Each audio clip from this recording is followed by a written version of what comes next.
Recent గా మా friend ఒక రెస్టారెంట్ కి వెళ్ళాడంట. ఆ రెస్టారెంట్ బిల్లులో గ్యాస్ ఛార్జ్ అని 120 రూపీస్ వేసారంట. అదేంటండి 120 రూపీస్ ఎక్స్ట్రాగా వేసారని చెప్పి అడిగితే వాళ్ళు అన్నారంట, సార్ బయట అసలు సిలిండర్ దొరకట్లేదండి, దొరికినా కూడా బ్లాక్ లో 5000 ఛార్జ్ చేస్తున్నారు, నాకు చాలా భారంగా ఉంది, అందుకనే 120 రూపీస్ వేస్తున్నామని చెప్పారంట. ఇప్పుడు నిజంగానే ఆ 120 రూపీస్ మనం కట్టాల్సిన అవసరం లేదండి.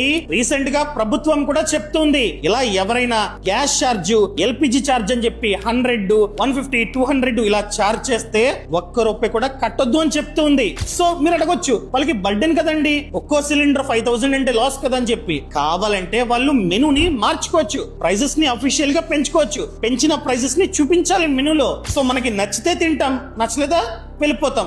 లేదా ఆ బిల్లులోనే ఆప్షనల్ ఛార్జ్ అని మెన్షన్ చేయాలి, ఆప్షనల్ ఎల్పిజి ఛార్జ్ లేదా ఆప్షనల్ గ్యాస్ ఛార్జ్ అని చెప్పి మెన్షన్ చేయాలి. మనకి నచ్చితే కడతాం, నచ్చలేదా తీసేయమని చెప్తే వాళ్ళు తీసేయాల్సిందే. ఇలా ఎవరైనా కట్టాలి అని చెప్పి డిమాండ్ చేస్తే కన్స్యూమర్ హెల్ప్ లైన్ నంబర్ కి కాల్ చేసి కంప్లైంట్ ఇచ్చే అధికారం మీకైతే ఉంది.